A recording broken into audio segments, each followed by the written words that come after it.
Up on here. You're live. Oh, I'm live. Welcome everybody. SFMF Live. You caught a little bit of our member access right there. It's Sunday. It is Sunday evening, depending on where you are. God bless every one of you, every single one of you. It is December 7th. Special day, Pearl Harbor. We'll talk about that a little bit here in the show. Definitely going to take a moment and recognize the horrific actions that took place on December 7th.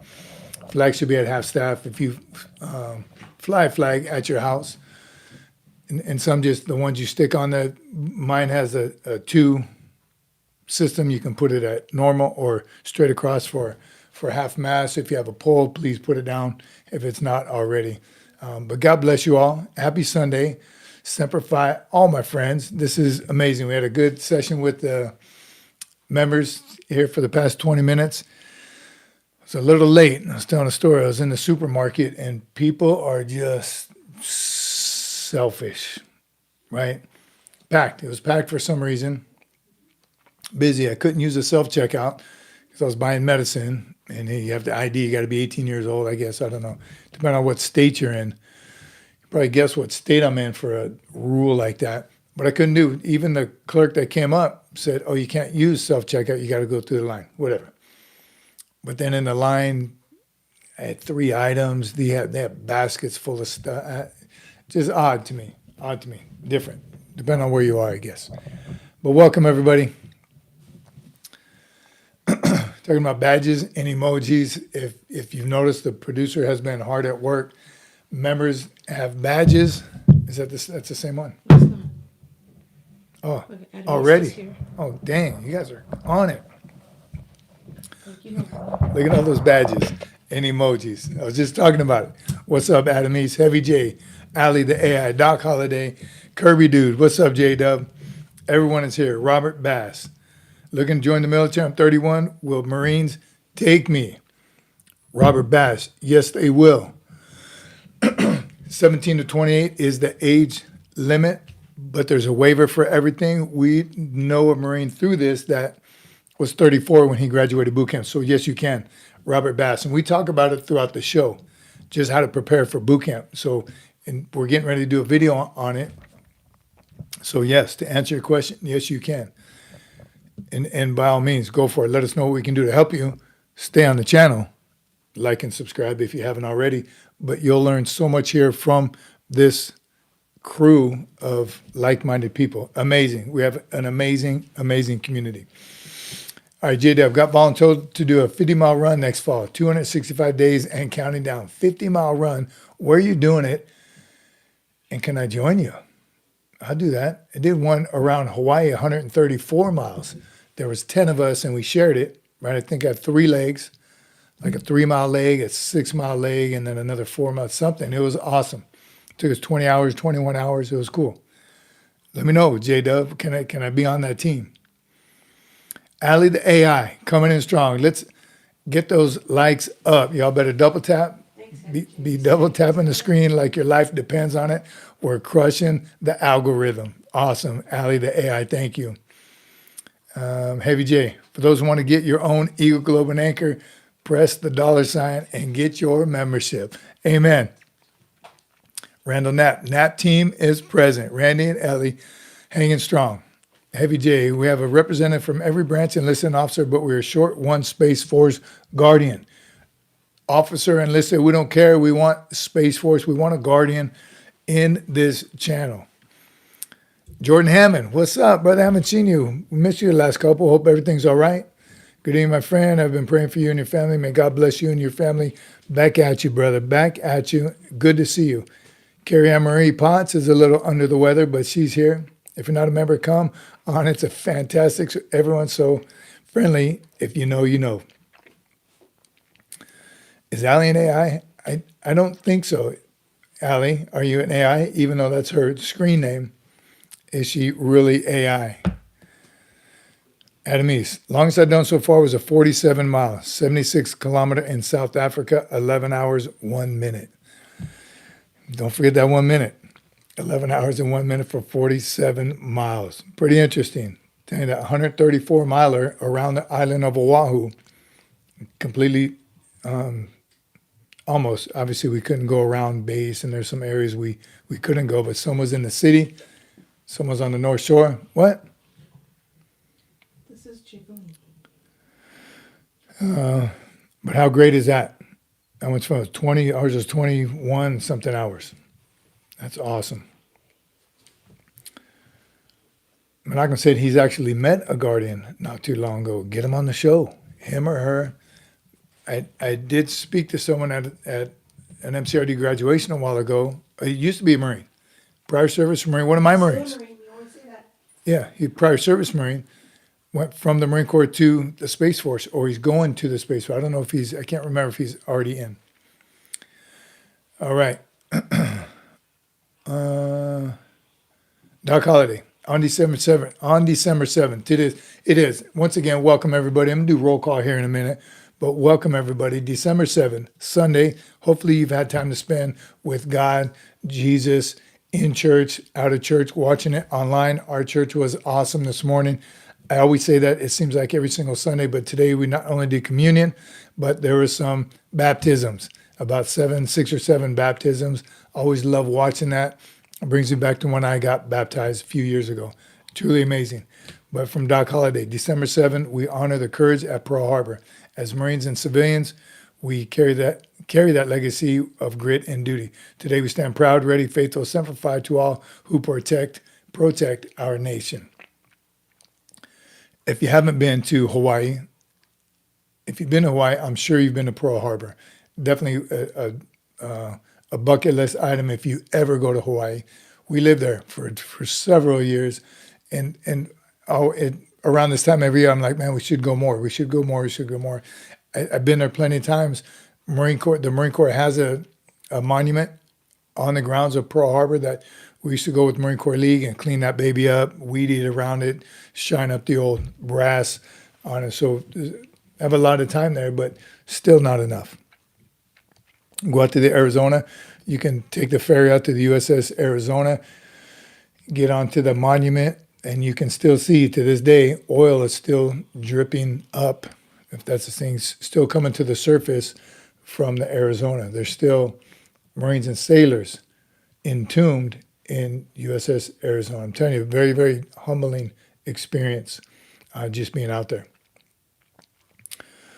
So yes, sometime today, if you haven't already, just honor, take a moment of silence and just honor those men and women who died on that day.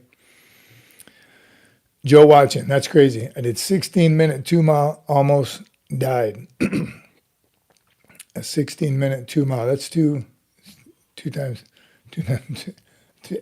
That's a good run. That's a good run. And part of it, I'm going to do a video here pretty soon. You want to go into boot camp, being able to run 3 miles comfortably.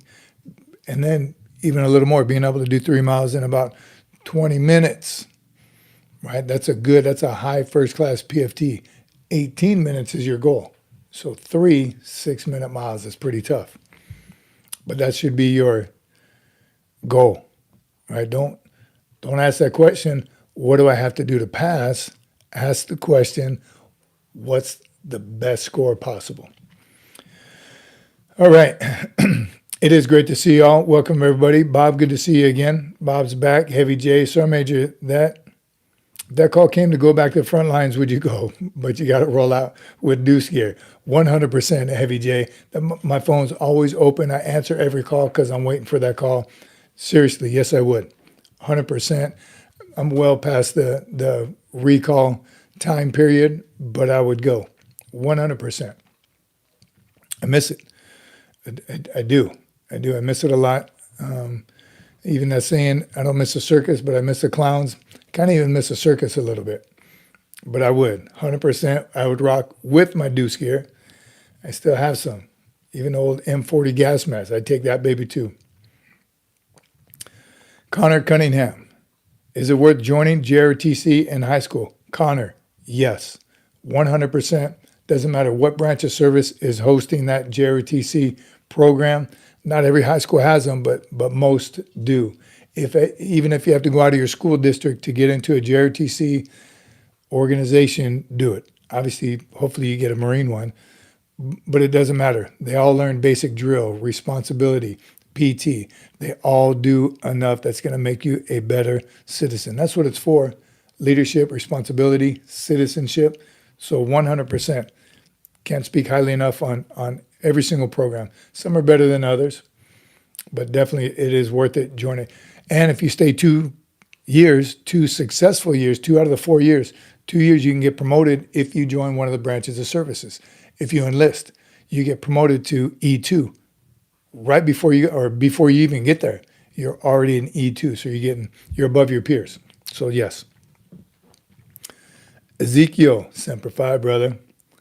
Stoner Bob, 3 miles in 17 minutes. Amazing. I couldn't do it. 18:30 is my best. 2 times I did it as a recruit and as a drill instructor. 2 times. Never broke that 18. Still mad about it. 2 miles in 14:45, sweating bullets. So a respectable mile is 8 minutes, right? 3 times 8, 24. But when you're doing it for a PFT, you want to get 6 or 7 minute miles, 21. 7-minute miles, 3 of them, 21-minute PFT, that's good. All right. Toby tells. All right. Diesel, Sepula. All right. So welcome everybody. SFMF Live Sunday. Are we going to take roll call? You ready for roll call? Good to see y'all. If you're seeing these emojis pop up, like the salute, the eagle over an anchor, the praying hands, the I love America, heart with the American flag. What else is there? Those are amazing. Look who's putting it out there, because their name is in green. Those are members. Members, become a member. It's a great community, right? We want to stay on it. Just want to open up to everybody. Open it up to everybody. Join the members. Get more people just to subscribe, and then become members. It's all for the channel. Some amazing stuff happens during the membership portion of it. Let me read this from Heavy J, then I'm going to take roll call. So stand by for roll call. Or Connor first. Connor says, okay, because I'm a freshman, I'm thinking about joining it next year because I just found out about it, and I love this channel because it always answers my questions. Connor, amen, brother. Thanks for being here. And 100%, I don't think anyone on here would tell you not to join JRTC. Nothing but good is going to come from it. Heavy J says, not sure if my then recruiter was pulling my chain, but can you get promoted if you enlist with a degree? So yes, and guns, where's guns at? You could probably just clarify that, but you get points for education, you get points for recruiting other people. So your recruiter has some pull to get you promoted to E2 prior to going to boot camp, and education is one of them. So I think with college credits or maybe even a degree, that can get you contract PFC when you go to boot camp. That's how I got mine, not from schooling, but from recruiting to Poolees to join the service. So it is. I think that is still possible. All right. Stoner Bob. We back. Caprello's back. All right. Have you ever been to New Orleans? We've been to New Orleans. We've been through there. I just saw... my brother is in SBS. How hard is that to get into? What is SBS? All right, let's take roll call. Jordan Hammond. Yes, I'm doing fine. Thank you. Yes, I work early in the morning, so I go to bed early. Glad you're here today, brother. Good to see you again. And God bless you. Special boat service. All right. I think the producer is ready for a roll call. Roll call. Pay attention. And pay attention if I don't call your name or you notice someone that we don't roll call, and how to get your name on the roll call. Ray from Queens. Ray always watches a day later. So Ray, Semper Fi, brother. Always good to see you on there the day after. Carl Green. Where's our hammer at? We need him from way back. Doc Holliday's here. David Bryant. Haven't seen him yet. Lay Cookie's here. And surprise, he'll be here in 2 weeks in studio. Lay Cookie. I'm looking forward to that. Randy and Elliot here. Jared just popped up. Jared just popped up. What's up, Jared? Good to see you. Anderson Ho, Menachem, Ed Creedon, Carrie Ann Marie Potts. A little under the weather, Carrie Ann Marie. We hope you feel better. Jordan Hammond made it. Heavy J. Bryce Wyborg. Bryce. I've been saying Wilborg. Bryce Wilborg, the producer, just told me now 3 years later. Bryce Wyborg. So sorry. I've been butchering your name. Ask Carrie Ann Marie Potts about that. Richard Bridges. J.E.U. Utley. What's up, Utley? And I'm saying hi like everyone's here. If you're not here, let me know. No. When you get here, let me know. Matthew Askren. Chicken has arisen. Michaels Drones. What's up, Michaels? Hot Rod. Hello. Where's Gunny Rod at? Jared just popped in. JTB. One of my recruits from way back. He just popped in too. JTB's here too. Good. John McJunkin and crew. Waiting on John McJunkin. He has, I think, bad connections sometimes. He doesn't get notifications. Old Gyrene. Mark Hankins. USMC Vet. Dr. Gimpy. Eric S. Eric Green. Sergeant Stacking. Jay Dilly. Zing Ping. We haven't seen in a while. 420 Network Bob. Young Ma. Haven't seen in a little while. J Dub. Kirby Dude. Big Red. Randy Hodder. Joshua Payne. Oversized Detour. Salty Saxy. Who am I missing? Did we say Heavy J? Heavy J. Did we say Heavy J? He's on the first row. Yeah, we saw Heavy J. Okay, all right. The original recipe, J-Rod, is present and accounted for. Jared Cronster. Are you the right one? Is that does Kimi Cocoa Puffs approve of your picture? I've been called worse. I'm sure Carrie Ann Marie Potts. No, I'm not. There's no way. Devils. Aztec Hulk is here. What's up? Good to see you. Of course, you should join the Marines, right? Listen to Bob. Heavy J. Kimi is AWOL. Kimi, are you in the area? She's a little under the weather too. I think she got it from Carrie Ann Marie Potts. Am I the only airman here? Hawaiian Punch. Airman. We got an airman in the house. I may be the only airman in here. Maybe you're the only airman that will admit it. There might be some other ones. Good to see you. We're so glad you're here. And yes, we're going to talk about you a little bit. We do that. That's all in love, right? Love for each other. Inner service rivalry or service rivalry better not ever go away. That's all part of it. What are you looking at? I'm not touching anything. I'm not moving. If you're not going to move, then I'm going to move this up. Good to see you, Airman. Hawaiian Punch. So glad you're here. Seriously. Flipping squishes. Oh, okay. Okay. The Papa Smurf, the dog. Good evening, Sergeant Major from New York City. Happy Sunday. Happy Sunday to you. Just throwing shade. Kimi Cocoa Puffs. All right, Jared, I got nicknames for J-Rod in 1996 when I played softball because of the way my first name is spelled. J-A-R-O-D, Jared, J-Rod. I like that, J-Rod. So if the other J-Rod, Jared, comes in, we'll call him Jared and you J-Rod.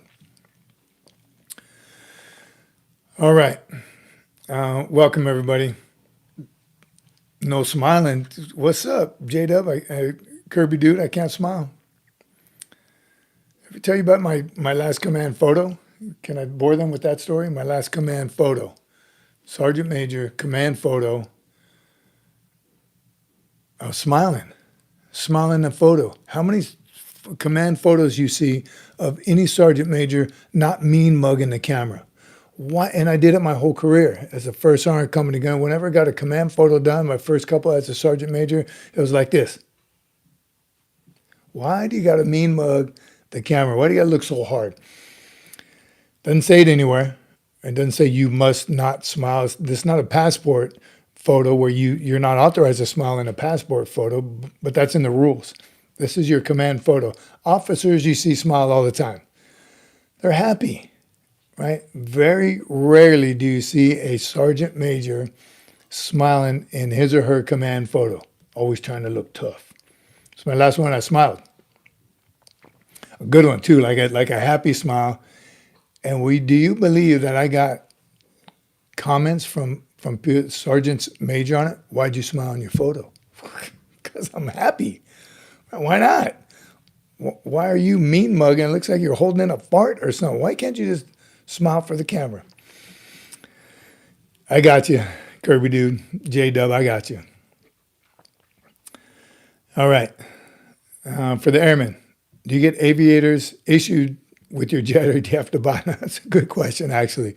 Those aviator glasses for pilots. Marine pilots wear them too, not just Air Force. Oh, airmen. Yeah, you said airmen, not Air Force. All right. So I mentioned, why can't Marines in dress blue salute without a cover? I forgot the story. Heavy J, good question. And that's in any uniform. You don't salute without a cover. No saluting without a cover. Marines don't do it. So it's not just blues. And maybe you're asking blues because a lot of times when we go to Marine Corps balls, we don't bring our cover. And that's an unwritten rule. You're in blues, you're outside, you should have a cover on. But I know a lot of sergeants major, because all you bring 350 blues covers to a ball. One, they're just going to get in the way. They're going to get damaged. They're going to get lost. They're going to get mixed up. So I'd always tell my Marines, you don't have to wear a cover from the parking lot to the ball ceremony to the venue. Leave it in your car. Bring it with you in case you do go somewhere else, because you are authorized leaving Liberty in your blue dress uniform, not blue dress alphas, just your blue dress bravos. That means ribbons and badges. You can go out, that's a leaving Liberty uniform. So you can go to dinner after, you can do something after the ball. Not in your medals, not blue dress alphas, and I know Marines do all the time.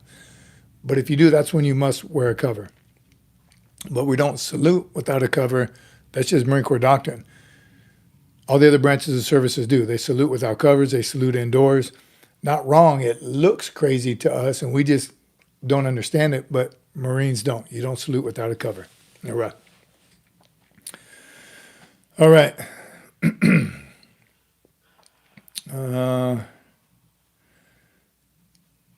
Packers took the win. You're watching that game. You see the Buffalo game, the snow that was coming down?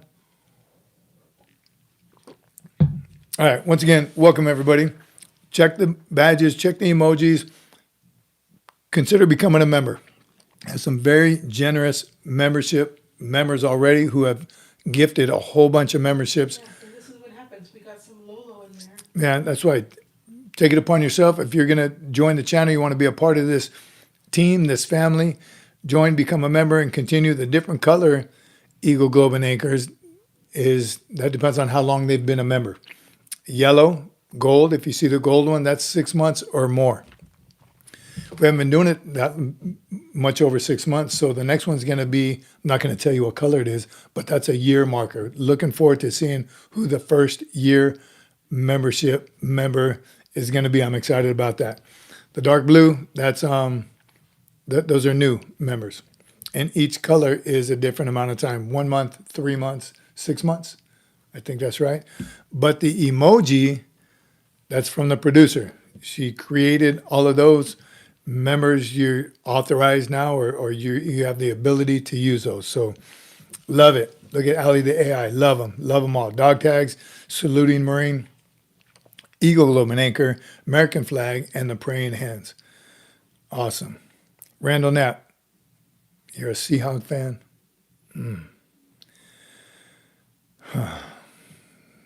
We still love you, even though we still love you. All right, welcome everybody. A couple things we're going to talk about. Drill is one of them. Let me back up. PT first, because that was a short I did a couple of days ago. PT, is there enough PT in boot camp? And good, because we have some people on here getting ready to join the Marine Corps. Or they already joined, they're getting ready to go to boot camp. So how do you prepare for boot camp? A lot of things you can do to prepare, especially today in today's technology. You can Google, you can YouTube it, you can Facebook it, you can just be on a channel like this. And you'll learn a lot, way more than some of us old timers had prior to us going in. And I was even more behind the power curve, only because I think I've had a problem with focus even way back. So it was a long drawn out process. Took me a few months. No, it took my parents a few months to finally sign for me. I was 17 when I enlisted. They had to sign. My mom signed before my dad. My dad wasn't going to sign. It took him almost probably 6, 7 months. He was wearing my recruiter out. He would have the recruiter at the house often. Very uncomfortable for everybody except my dad, but he finally signed. And then once the papers were signed, I would go to a Poolee function here and there, depending on what they were doing. One time they were playing softball and barbecue. I went to that. It sounded cool, and it was. Another time it was just a Poolee function with other recruiting stations and substations in the area. I don't even think I stayed for that one. The softball one is the only one I really remember. I would go to the office and just look around, talk to them. I remember there was a gunny there. Used to talk to him about stuff, but I'm telling you, I don't know if all my own fault, why I didn't invest more prior to going to boot camp. Now, there's channels like this. There's places like this where you can find out everything you need to know. So then it's on you, how well prepared you are before you go. People are asking questions, freshmen in high school. Where as a freshman, he's asking about JROTC, will that benefit him? Maybe, I'm hoping it's because you're planning on joining the service. So just the awareness, to me, it seems like there's much more awareness now for what you're getting ready to get yourself into. So once again, it's up to you. Do you prepare? First one is PT. And my question on the short was, is there enough PT in boot camp? And the comments were great. Appreciate all y'all commenting on it, because what it made me realize and kind of sparked some memory is boot camp is not a physical fitness challenge. It's not just for PT. You got so much other stuff that's going on. PT is just a part of it. But because Marines are fanatical about being Marines, and Marines are very judgmental about your physical fit, about your appearance. So PT is I put that on the top of the list. When I tell people physically fit and mentally tough, in that order on purpose. You got to be physically fit prior to. Don't wait to go to boot camp to get in shape. You're behind the power curve. A lot of athletes join. A lot of young men and women that played high school sports, they're already in shape. They do fun runs. They do these 50-mile hikes, and they're already in shape. A little different in boot camp because you're up at 05. You go to bed about 2200, and you're just constantly moving the entire time.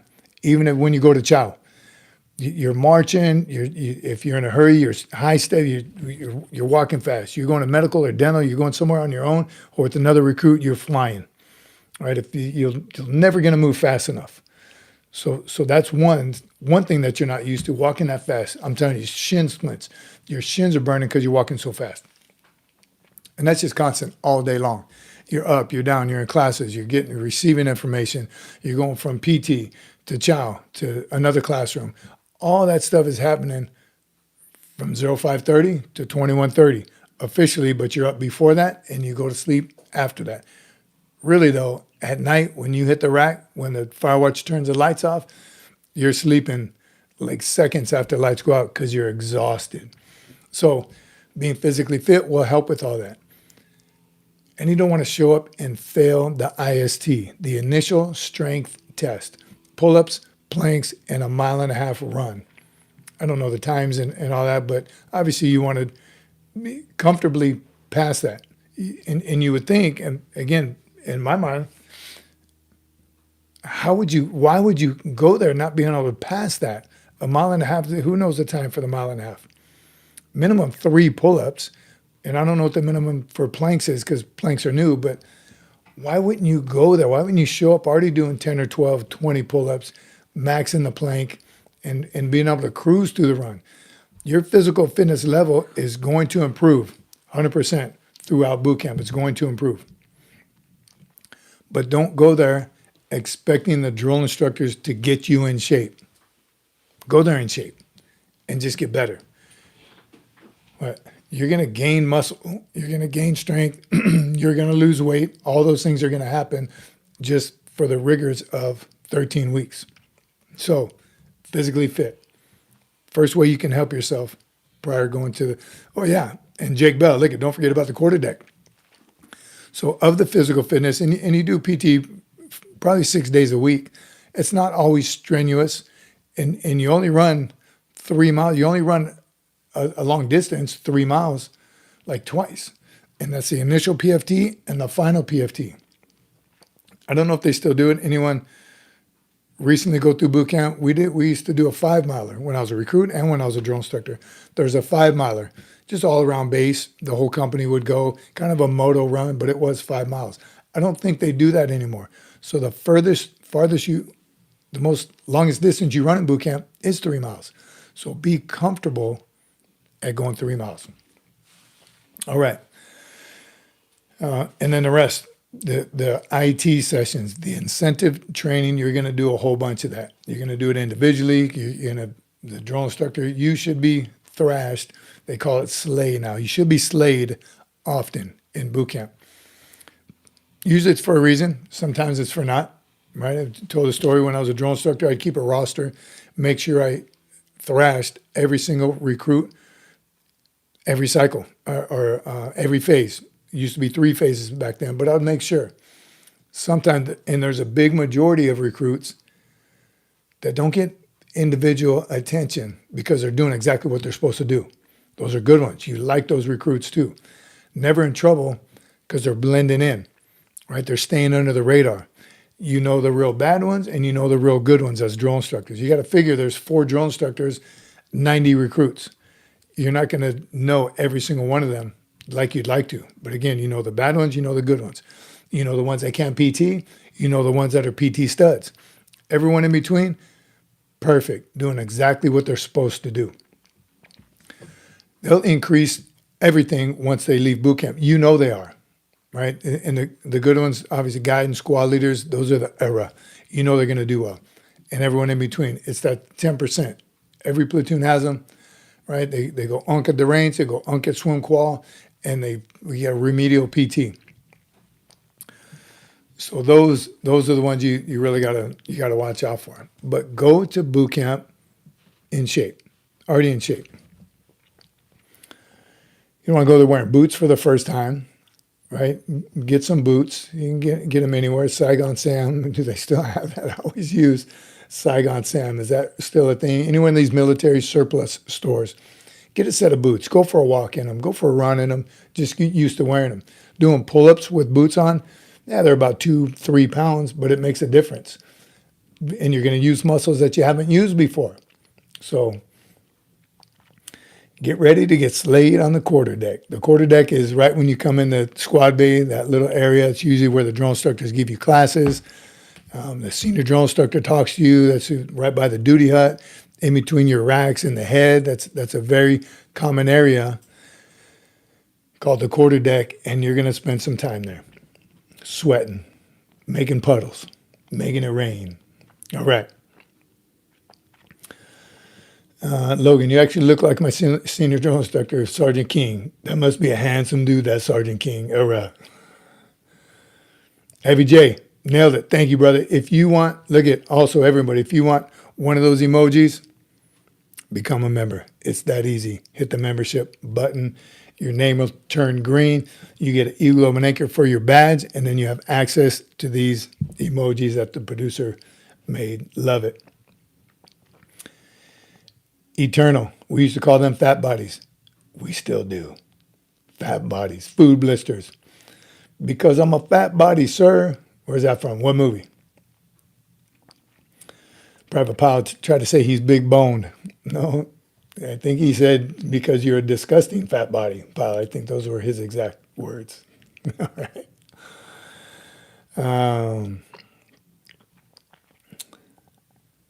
Good stuff. Again, good stuff. Here's what a lot of people don't realize, and unless you've been a drill instructor, and if we have any drill instructors on here, back me up on this one. My personal PFT time went down while I was a drill instructor. You have 0 time to work out, 0 time for any PT on your own time as a drill instructor. You just don't, especially as a new hat, your first year, 2 years. It's 3 years now. And it's 3 years now. So your first year of being a drill instructor, until you pick up a black belt, you're a senior drill instructor where you have a little bit of time. And even when I became a black belt, it's like less time because I was so worried about doing well as a black belt. But you have very little time to PT on your own. And like I said, the recruits don't run more than 3 miles. You run to the PT field, from the PT field. You run to the obstacle course, do the obstacle course, and you don't do it as a drill instructor because you're watching, you're observing, you're thrashing these guys. So you don't get a whole lot of PT as a drill instructor. My PFT score went down.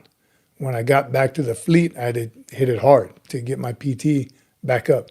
You're running around, you're losing weight. Drill instructors lose a lot of weight because you're just constantly on the go, very rarely have time to eat. If you see an overweight drill instructor, he ain't working. He ain't working hard enough. Spending too much time in the chow hall. You're constantly moving and working. All right.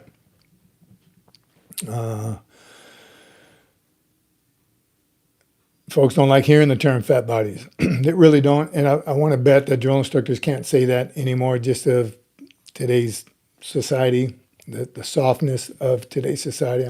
I'm sure that's frowned upon. And to be honest, the SOP for DI duty hasn't changed much in years. It's still, we probably couldn't call them fat bodies back then either. But some stuff was just a little more acceptable back then than it is today. So drill instructors, soon to be drill instructors, don't do it. All right. I went to a few FTXs learning this one. I'm a dying cockroach. The dying cockroaches was fun too. If you can picture what a dying cockroach looks like, not one you mash with your slipper, one you spray. They run for a little bit, then they end up falling over. They're upside down. Their legs are still kicking. That's one. That's a dying cockroach. Love to make recruits do that.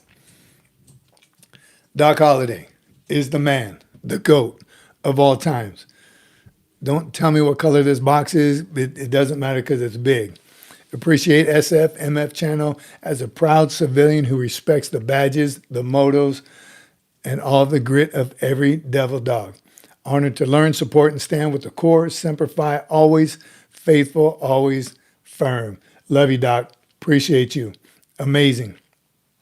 Doc is a Marine. If we could make honorary Marines, like has happened to a few people in our lifetime, Doc would definitely be one of them. Semper Fi, Doc. Appreciate you, brother.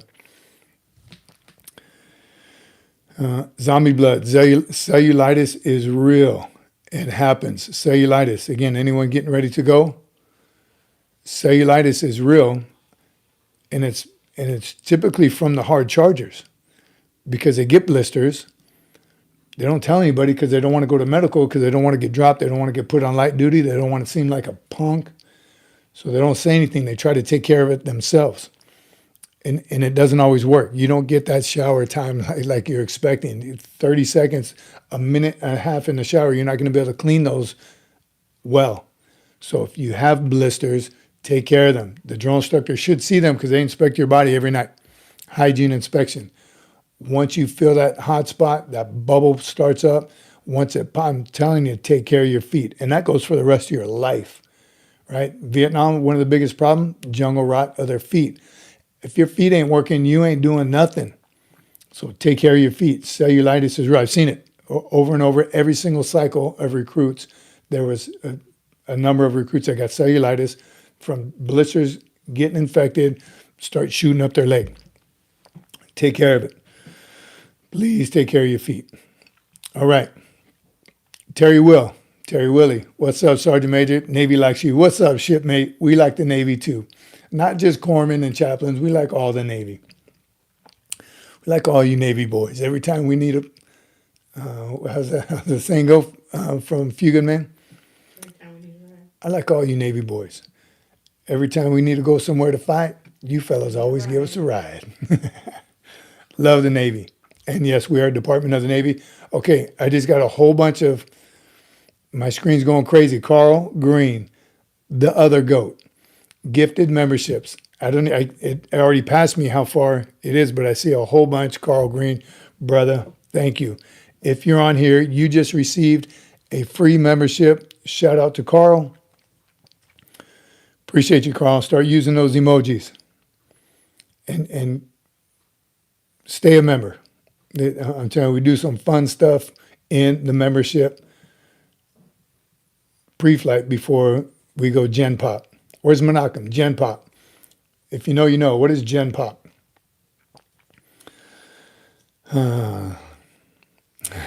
Eternal Pulse Path. I actually got a plaque from my company that said, "Come here, portholes."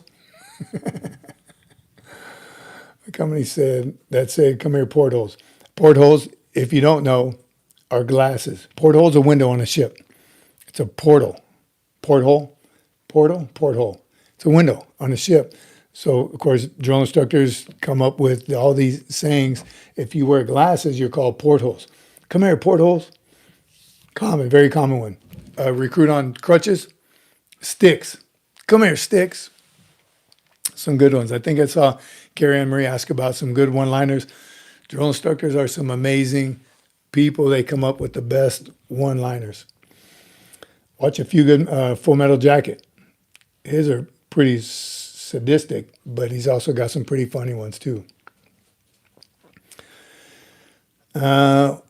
We am one. Wow, finally caught your live stream. I missed a lot of streams. That's all right. We're glad you're here tonight. Hang out for a little bit. Jared, look at Jared's on it. General population. I won't dime out Menachem, but he didn't know what Gen Pop meant. I guess I did just dime him out. And yes, Carl, thank you, brother. John Papone says, Navy, we're your favorite Uber. So made you also like our chow. Oh, yeah. And the gyms and the flight deck. I always loved being on ship. I really did. We knew our place. I learned my place. Lake Cookie. Do you remember this? I don't even remember where we were going on the USS Durham, which is now being decommissioned. Somebody sent me that. The USS Durham spent a lot of time on there. That's where we went to Tonga on. I think that was OG. Was it Randall? I think it was Randall. Randy. No, not Randy Knapp. Yeah. OG. Street. OG. Randall. Last name Randall. Another one we served with. Lynn. Randolph. The Durham, a ship that Lake Cookie we were all on, Robles and I. And I'm telling you, I got in so much trouble on this ship. 2 corporals, kind of doing our rounds, checking the berthing area. We were bored, really. Pretty boring on ship for Marines. You're bored? Bored to tears on ship. Navy's working on ship, so they're busy. Marines go on ship, we sleep, work out, eat, watch movies, play cards, and repeat every single day. Every now and then your squad leader will have a squad meeting, you'll do some squad PT, you'll do PT. First, sleep. We'll put sleeping first because you do most of that. Sleep, watch a movie, eat, sleep, play cards, eat, sleep, 4 meals a day. You get 4 meals a day on ship. And for gunny and above, for chiefs and above, their chow hall's open 24/7. They can go whenever they want. That's why you see some big chiefs. Ship life for a Marine is chill. I like being out there. I like when they go ship darkened ship. You can't see your hand in front of your face. You're out in the middle of the ocean, nothing. And then during the day, I'm telling you, just loved hanging out on the O decks, O2 level, 3 level, up highs. It's a great view. But it gets pretty boring. So me and Robles, we're in a hall, one of the passageways, and they know anytime a siren goes off or you see a sailor coming down, you just get out of their way, make way, gang way. Sailors coming through because that dude is working. You want to get out of his way. Marines are doing nothing, just killing time. So we learn anytime there's an exercise and you happen to be in a passageway or on a ladder well, just get out of their way until they're done.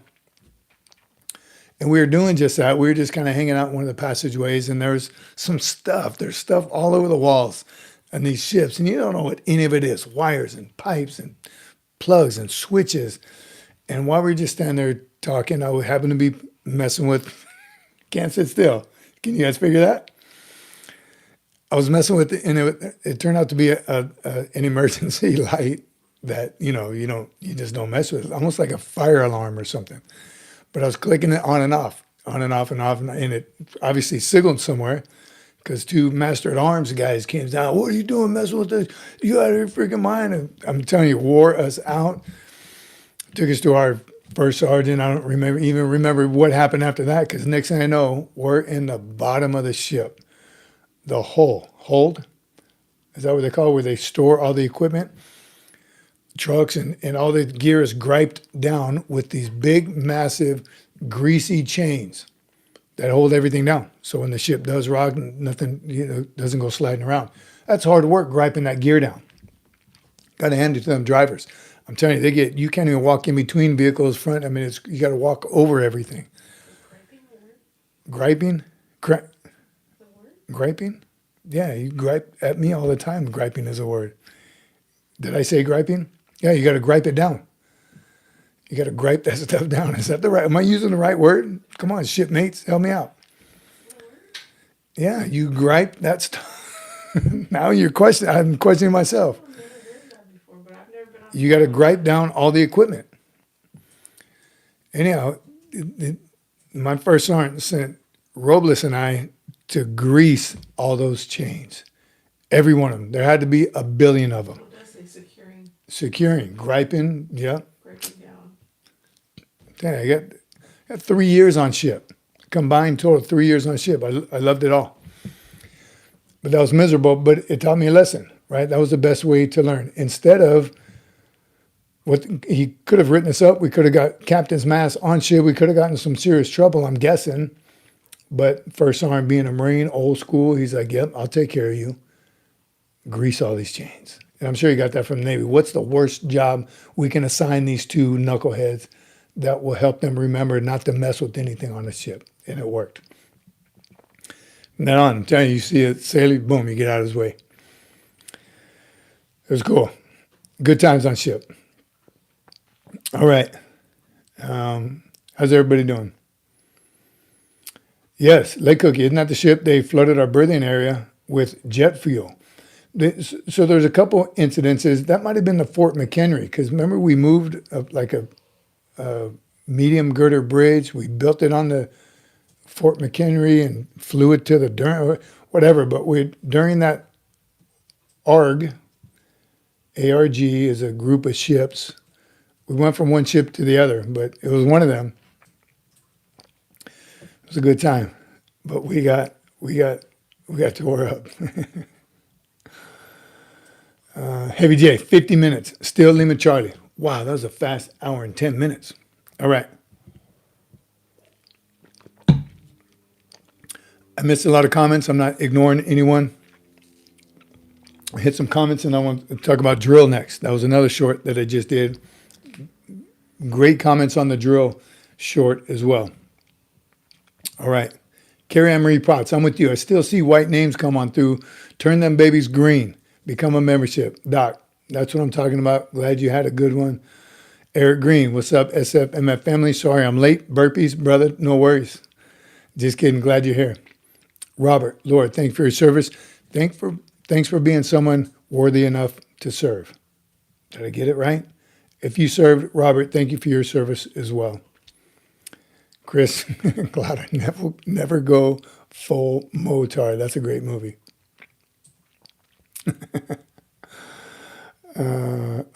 Carrie Emery Potts, Jared, going after it, going at it. All right, Heavy J, I learned so much on this channel. For example, our EGA, our inboard, thanks to Jared and Randall for letting me why anchors inboard are important. Amen. Heavy J, I'm telling you, that's again, something that I'm a little fanatical about stuff like that. So even at a birthday ball celebration, when I meet Marines and I'm talking to them, happy birthday, Marine, my eyes focus right on those two Eagle Open anchors on the blue dress uniform to make sure they're inboard. A little fanatical. Randall Knapp, thanks, Randy. More gifted memberships. I'm telling you, the whole page is going to be green one day. Every single person's name on here. Got it, Eric Green. Get some. So many gifted memberships. Man, you guys are truly amazing. Appreciate all of you. And look at those emoji that you can put with your membership. All All right. MM, Matt Matera, Chief Warrant Officer 3, U.S. Navy, retired. What's up, shipmate? Mister, right? They call you Mister or they call you Chief? Keep up the great work, brother. Thank you. Thank you, brother. Appreciate you a whole lot. Thanks for being here. Don't Chief Warrant Officers go by Mister, right? That's just, again, my limited time on ship. But usually Chief Warrant Officers, just like in all the other services, Chief Warrant Officers do pretty much whatever they want. You don't mess with them. Nobody messes with you. The commissioned officers don't, and the enlisted don't. You're right in the middle. That's a pretty sweet spot to be a Chief Warrant Officer. So good on you, brother. Congratulations, and thanks for being here. Dean Ferris, you never answered how hard is it to get in special boat service? I don't know. Special boat service, is that like with recon, our boat services, or if it's Army? No idea.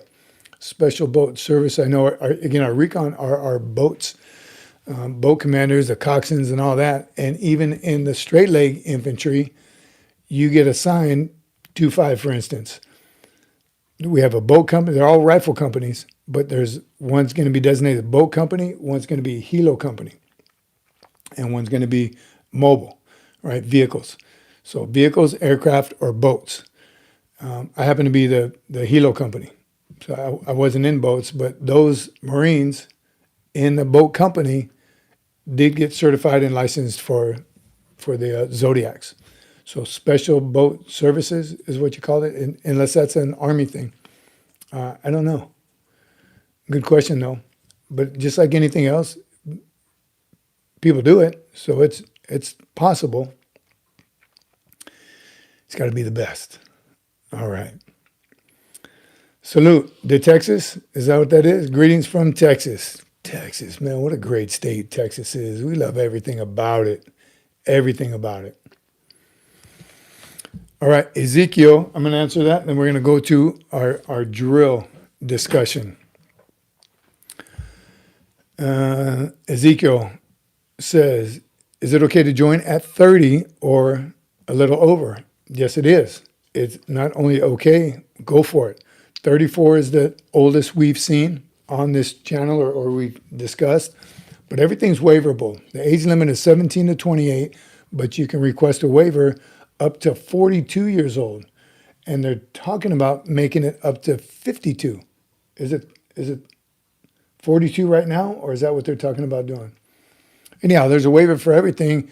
We just imagine, everyone on here imagines if you're in your 40s, you're still trying to join. 30s, you're good. You're still young. Imagine you have to have a very, not a very high PFT, but a high first class PFT, and everything else has to fall right into place. I mean, you have to be one of them applicants that they can't deny because you're 32. Really? That's still young.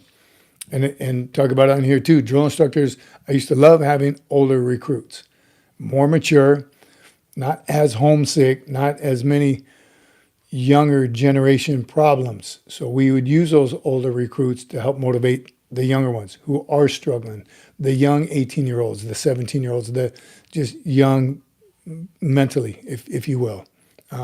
So older recruits are good to have in boot camp. And there's a waiver for everything.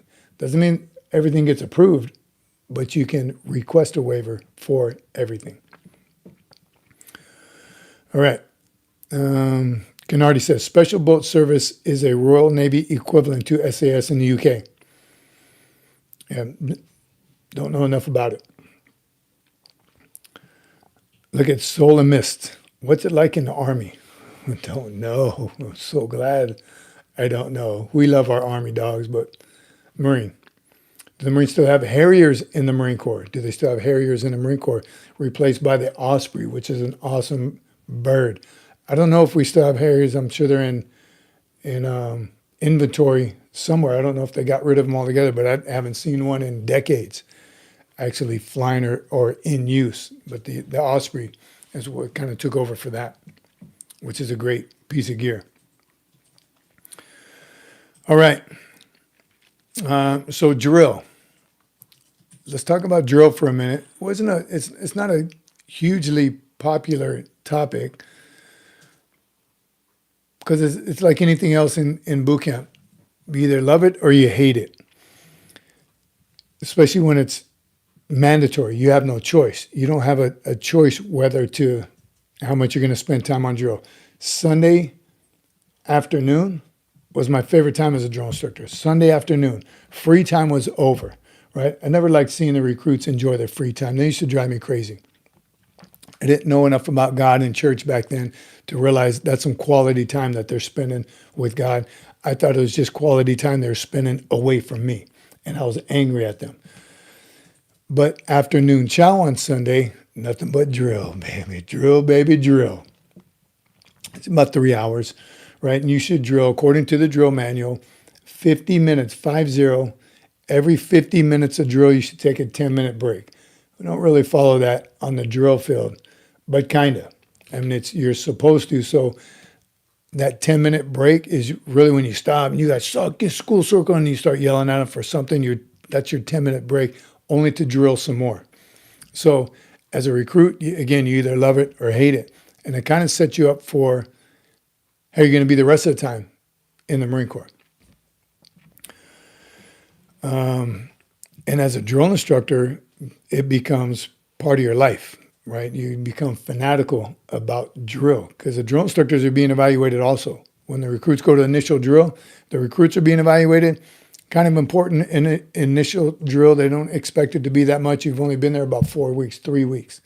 So it's not going to be great. The drill instructor, however, the green belt drill instructor is getting evaluated, and it means everything. It's going to mean what kind of tour he has on the drill field.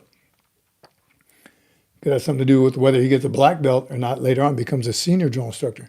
And then final drill means even more for the recruits and the senior drill instructor. Now, the senior drill instructor is the one conducting the drill, and he or she is being evaluated. Very important, right? Could pay off later for meritorious promotions, choice of who's on your team for the next cycle. Anyway, there's a lot that goes into it, and it's very important. On the drill field, it seems to drop, the importance of drill seems to drop once you get into the fleet.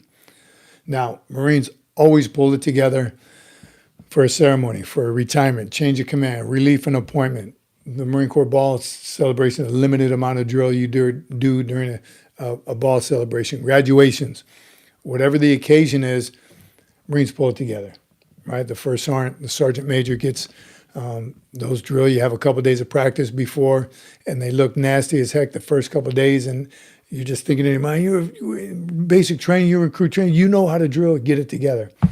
And they always do. They always pull it off. You can tell which ones spend more time doing it than others, right? Which ones have a first sergeant that was a drill instructor or wasn't. Same with the sergeant major. You can kind of tell. But here's what I always revert back to. It takes discipline for the conduct of drill. It takes self-discipline to do well at drill. Look at every Marine Corps band, right? The president's own, of course, but every organization, every group, division, every Marine Corps band, those guys are not only drilling good, they're playing an instrument and a song and following notes while they're drilling. So it's even harder for the band. So that's why you should tell the Marines. It's not like you're playing an instrument and you're trying to march. You just got to stay in step with the Marine next to you, Marine friend. It's discipline. You can do it because you did. You did in boot camp when the threat of getting slayed was on top of it. Now it's just a matter of pride and looking good. Right? So you can stand there at the position of attention, even in Parris Island with the sand fleas. You can do it. So to get a group of Marines, infantry, and that's what I tell everybody too, the first ceremony we did with 5th Marines, grunts, just coming out of the field, they got to put together a ball ceremony. I was sweating it. I was the first sergeant. Felt bad for the sergeant major trying to get this ceremony together in such a short amount of time. We've been in the field or infantry or dirty, got it together. You pull it together so you can do it. The way it could be not such a stressful event and you don't have to practice 2 weeks before a change of command is to do it throughout your time in the fleet. Some of the comments, if you watch the short, read some of the comments, some units did. And I remember, and I'm trying my hardest to remember what unit it was, why we were doing it. But all of a sudden it was on a training schedule. Obviously not during wartime, so we had time. We were like trying to fill white space. White space in a training schedule means you ain't got nothing planned. So fill the white space. PME, we talked about, did I do a short on PME? Yeah. PME and drill. That's what used to get added to our white space. PME, hip pocket classes, those are amazing. Everyone wins. Everyone learns, right? The individual, you tell a corporal, hey, come here, corporal. After child 1300, you're going to give a class on desert operations. The typical ones, desert ops, finance for Marines, suicide awareness, your MOS, whatever, how to change a tire in a Humvee, whatever it is. The Marine being assigned the class now has to learn it, has to study, has to get his URAH back up so he or she can give that period of instruction. And the Marines learn because now they're sitting in a school circle. It's not a classroom environment. They're not getting death by PowerPoint. They're actually paying attention. And then you switch it up. All right, great job, Corporal Jones, Corporal Smith. You got the next one tomorrow at 1300 on another topic. So everyone learns. That's white space. Fill it with drill. It's 30 minutes, right? Instead of having your 1300 formation after chow, some units don't even do that. You should have 3 formations a day, the morning, after chow, or even before chow to release them to chow, and at the end of the day. Every unit's a little different. Everyone's workload is a little different. In the infantry, we're having formations. There's plenty of them. So you can drill for 30 minutes. Right after formation, all right, first sergeants take charge, carry out the plan of the day. Go ahead and send your platoons, 30 minutes of COD. Go to the Army, bust out your rifles. There's 5 purposes of drill. Why would we not take advantage of it at any opportunity you can? So when you do, battalion commander's leaving, we got to do a change of command ceremonies. Get your rifles, start working on them for the parade. Well, you've already been working on it because 30 minutes of drill a couple times a week, you're good. Confidence. Builds a confidence in the unit leader. Carl has a question. Yes, he said, if you let a recruit drill the company divided, did you ever evaluate recruits to perform drill movements in boot? Carl, that's a question. Did we ever evaluate recruits drilling the platoon? No way in hell would I let a recruit drill the platoon in boot camp. Not in boot camp. I just wouldn't do it. He doesn't rate yet. And I remember there are some that could have. Some are that era already. They're motivated. They learned a lot, and they even have. You can hear like on free time they'll call in cadence. They try to mimic the drill instructor. So I think there definitely was some recruits that could have. And hopefully they did as soon as they got to SOI, MCT, their MOS school. Hopefully they're the ones that all marched the class to chow. Hopefully they did. But no, I never let a recruit do it, not in boot camp anyway. I did let my series commander once. Maybe that's a story for another time. Got my butt chewed for that too. Kind of got my butt chewed a lot as a drill instructor. But no, great question. Are you asking that because did you, as a recruit, did you get to march your platoon? No way. I would thrash a recruit if he tried to get out there. Now, in formation, if you tell him, get out of the house, fall outside, get in formation, as a drill instructor you were doing so you came out, there better be a recruit in front of that formation to hold that spot, to be in charge from it. Typically, it should be the guide or one of the squad leaders to be the unit leader until the drill instructors come out, but he ain't marching them nowhere. No way. Also, yes. Who said yes? Carl? Carl, you did it as a recruit, or you saw your drill instructors allowed a recruit to do it? Who are they? What are their names? Just kidding. And what year was that? Was that recent? Man, it never even crossed my mind to let a recruit do that. All right. So real quick, and I'll wrap up drill. Again, is that time correct up there? I'll wrap up on the drill. I do think it's highly important. And yes, I am a drill fanatic. I absolutely love it. Anytime, any ceremony, everything I watch. I don't say, I would never tell somebody after, hey, that was good, except for it's always good, right? The ceremony, and it is, not just blowing smoke, but it's always good. You know, they put a lot of work and effort into it. Some are better than others. I've never given so much kudos, BZ, Bravo Zulus, to anyone except Alpha Company, 1st Recruit Training Battalion, MCRD San Diego a couple weeks ago. That drill was awesome. It really was. But what you see in the fleet is a lot of times, like the first sergeant will say, okay, platoon sergeants, I want y'all to march to chow today. March to chow. Have a formation, march to chow. Staff sergeant says, all right, first sergeant, got it. The staff sergeant, not being comfortable with drilling because he just didn't do it enough, will say, oh, all right, hey, come here, sergeant, you're going to drill. You know, I did my time. You need to, no. The staff sergeant just passed the buck. And if the squad leader, the sergeant had an opportunity, come here, corporal.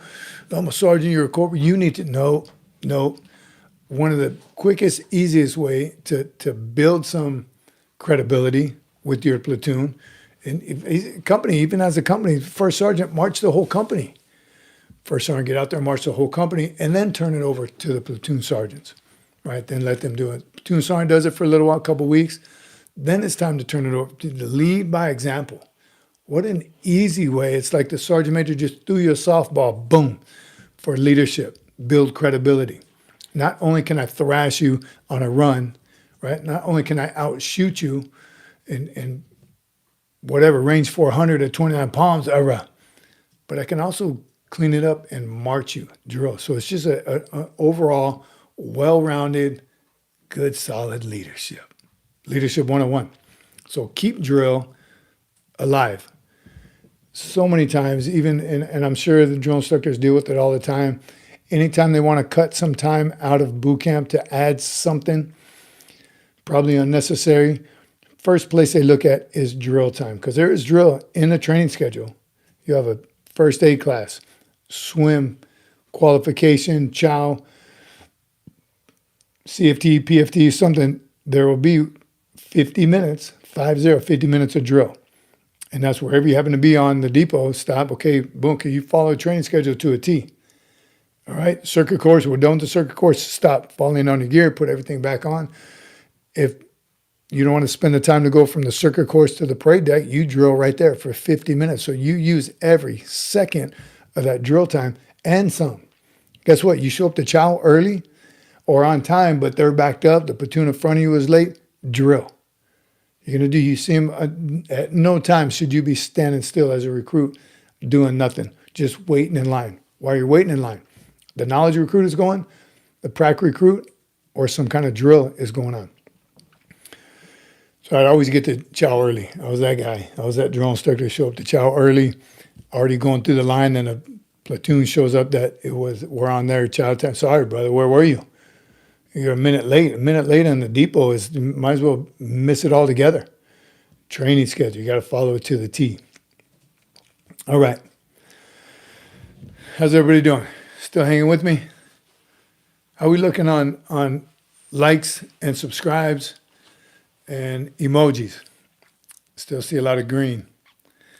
Michael, Sergeant Major, losing some weight. I'm doing that challenge next weekend with Kimi Cocoa Puffs, High Rocks. Anybody ever heard of the High Rocks? I got some ailments. I guess I don't need to be carrying all that extra bulk when I try to survive this competition. And already we're going to be doing pulling, pushing, tugging, dragging, burpees. Not a huge fan of the burpee. And we weren't even doing burpees when I was a drill instructor. I wish we would have known about burpees back then. But I have been. I've been slimming down so I don't have to carry all this weight through that obstacle course. Below, what should I do if I want to join the military? First, pick the right service. But stay here, Velo. We got you. Hang out with this crowd. Like and subscribe. Become a member. You get the exclusive material before we go Gen Pop. But this is a place you need to be if you're thinking about joining the military. Ask any question that you want. Devil, I seen you. Junk on the bunk. So glad they got rid of junk on the bunk. That was nothing but a waste of time, effort, and money that Marines don't have. I take it back. Not a complete waste of time, just there's too many variables to it. Whoever happened to be in charge, whoever your platoon sergeant was, they would gunny time it all the way down. From the sergeant major would say, all right, we got a junk on the bunk coming up. The CG's coming through. He wants to see this gear. Gear list. Are your 782, your deuce gear back then. So many sets of camis, green t-shirts, what, all your uniforms, they want to see it. What do they want to see it for? To see which one is folded the nicest, which one is marked the nicest, right? Everything spit, polished. Yes, that's what we were told. That's what we thought. So we spent days and weeks and months on making sure there's no railroad tracks when you stamped it. Because if there was a little bit of railroad track, you couldn't use it. Unserviceable. We'd have to buy a new t-shirt, try to stamp it again. The days spent on Irish penning, getting every single Irish penning out. And remember, again, this is old school gear, canteen pouches. Yeah, canteen pouches, the furry ones on the inside. Remember, we'd have to turn them out and trim all that fur. Paint the buttons on it with MNU, black paint. A good CG doesn't care about any of that. He wants to make sure it's serviceable. Your canteens aren't full of mold. You could go to combat tomorrow with all this gear. Once leaders start learning that, okay, yes, your teachers' t-shirts look pretty nasty. They're kind of folded together, but are they serviceable? Do they have any holes? And are they marked? Right? Marking is very important. You don't realize it when you go on ship, you throw all your laundry into something, you're going to get it back. All your uniforms got to be marked. That way you don't lose it. That way you're not wearing underwear for 2 weeks straight because yours weren't marked. So marking is very important. But does every cover need to be marked on the left side if you were to take it off and show the inspector and he could see that every same spot, same spot, same spot? No, that's not what the order says. The order for marking your cover says inside the sweatband, near the back. I think it says near the back. Whatever it says, that's where it needs to be marked. But people would get crazy and say, no, I want my whole platoon. It's gonna be marked on the left side. So when you take your belt the same way, it says near the buckle. It doesn't say 1 inch from the buckle, near the buckle. Nope, yours is too close. Get a new belt. That was crazy, ridiculous.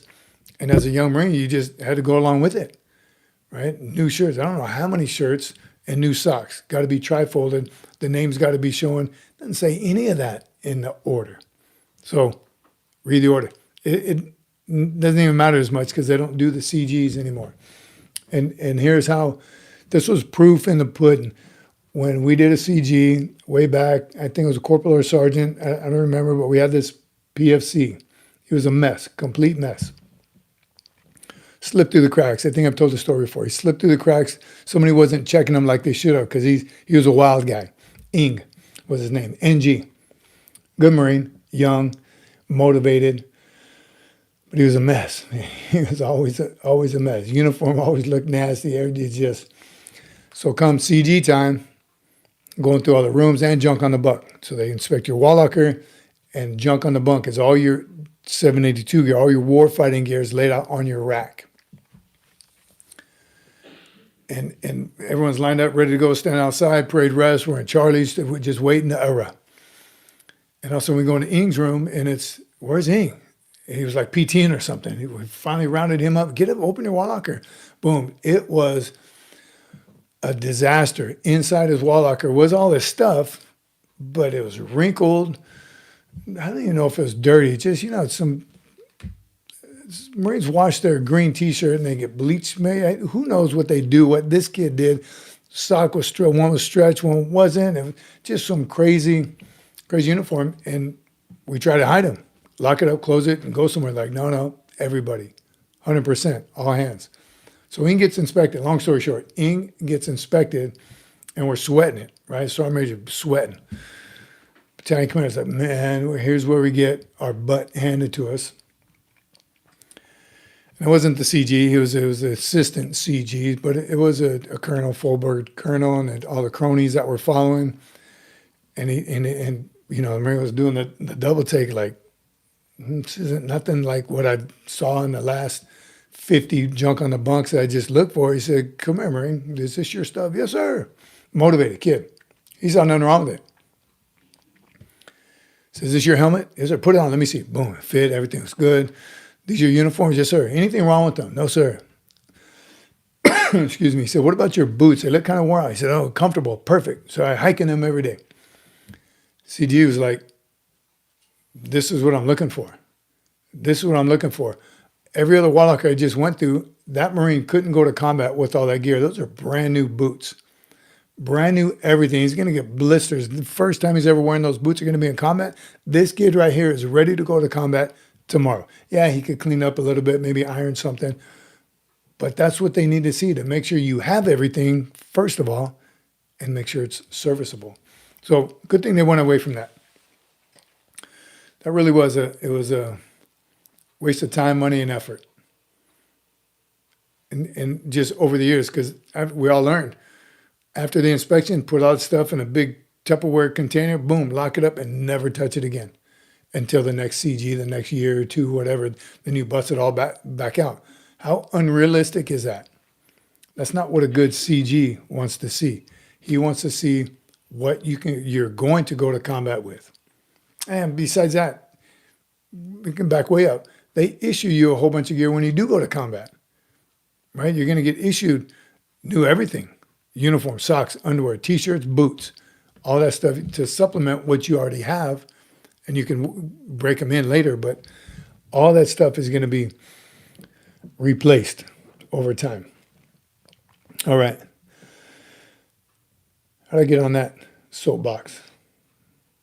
It's good info, though. It's a good thing they got rid of it. Randy says, the worst thing was when we did have a wall locker inspection and they demanded the poster perfect stuff, then they want to see our daily uniforms.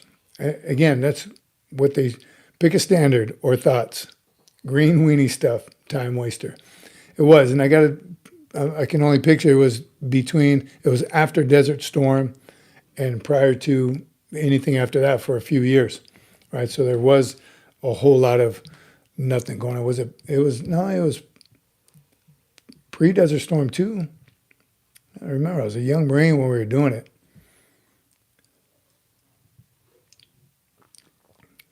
Don't remember, but yes. Always kept new skivvies and socks untouched just for the junk on the bunk. Devil, I'm telling you, you would.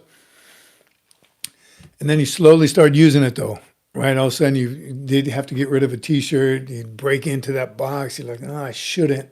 Look, it's folded and ironed so nice and neat. The name, everything's perfect, but I need a shirt. And then you slowly started, luckily they just stopped doing them.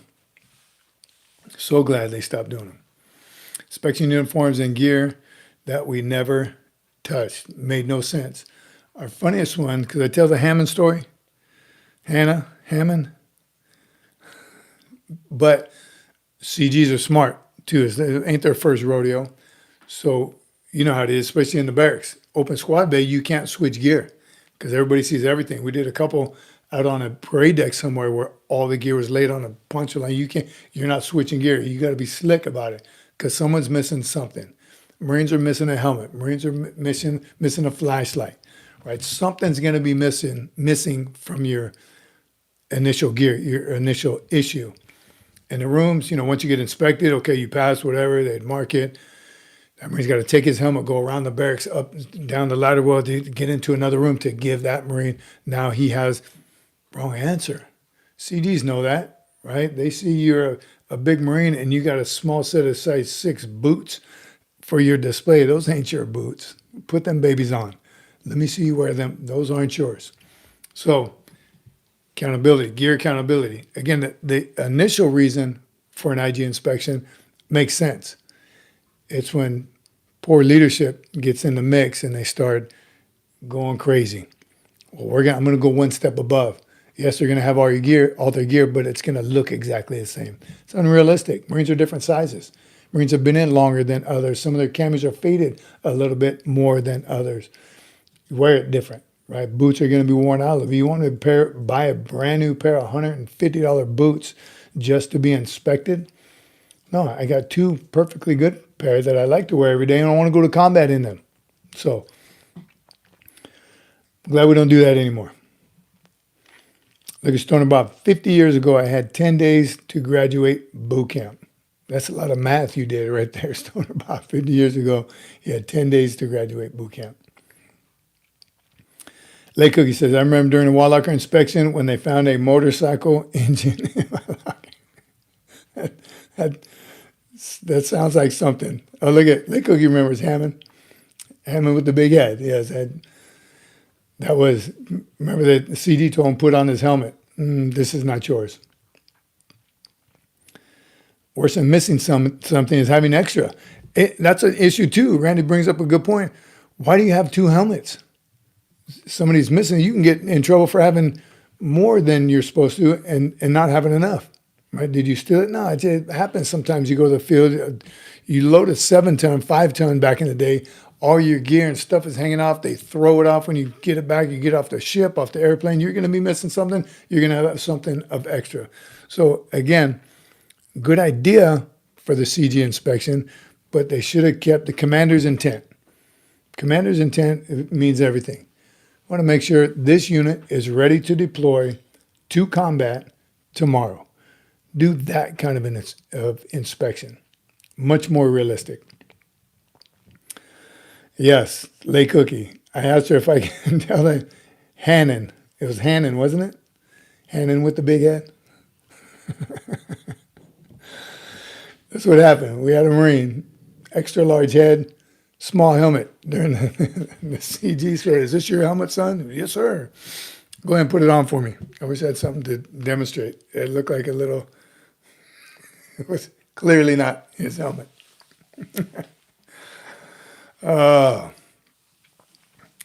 Tips for junior officers, OMCT 4140. Thanks for being here, sir or ma'am. Tips for junior officers. Yes, we do. There's a whole lot of knowledge in this community right here, a whole lot of experience, a whole lot of education, a whole lot of expectations from our officer corps. So I'm so glad you're here. And we are going to have, I got some names, we're going to have some officers in the studio just to discuss that very thing. And part of the SFMF family, we have an enlisted Marine and soon to be an officer. So great question, OMCT 4140. Here's what we know. I've never been an officer. I never went to OCS. I was never an instructor at OCS, but obviously I've worked with many, many, many officers throughout my career and even after. Here's what the enlisted want from their officers: to recognize the experience of the enlisted. That's it. Officers go to college for 4 years, then they're not automatically, but you get commissioned, a second lieutenant, and you get handed most of the time a platoon of Marines. That platoon of Marines, you know the difference between a second lieutenant and a PFC? The PFC's been promoted once. So as funny as that is, it carries some weight. Marines have experience. Enlisted Marines have experience that the young officers just don't. Young officers got to hand it to you. Going through 4 years of college, you go to OCS. If you're in a service academy, good God, we're living vicariously through Annie Benanni right now, and it ain't no joke. So nothing but mad respect for Marine officers, for all officers. But just don't let that go to your head so much that you miss the tons of knowledge you can receive from the privates, the PFCs, and the Lance Corporals, let alone the NCOs and staff NCOs. That's pretty obvious. But carry that with you, young lieutenant, all the way up to captain, lieutenant colonel, general. Carry that same respect for the enlisted experience as you do for the young Marines, as you do all the way up the chain of command. And that's all. And it's a working relationship. I've had very, very few bad working relationships with officers, because I think if as long as you get off on the right foot from the get-go, and I had some, we talk about a lieutenant all the time, I won't name his name, but he got fired from Desert Storm because he was that guy. I'd say Lieutenant America, but if I'm Captain America, I know everything. I'm a commissioned officer. I'm in charge, and what I say goes. Fail, fail, fail, fail. It just went downhill for him. He couldn't hear anything but his OCS instructor saying, "You're the officer, you're in charge, and what you say goes." That's all he took from OCS and TBS. I'm in charge. What I say goes. I have to have all the answers. No, not only do you not have to, you're not going to.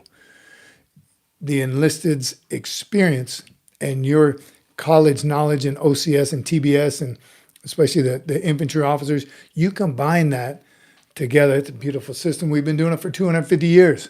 That's why there's always a senior enlisted advisor to the commander. Beautiful. Again, 250 years. It works as long as you work together. That's your work relationship, right? Your work wife.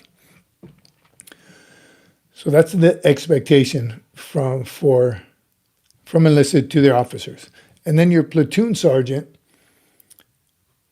or the company first sergeant, whoever your senior enlisted advisor is, whatever rank, that's the buffer between the commanding officer and the Marines.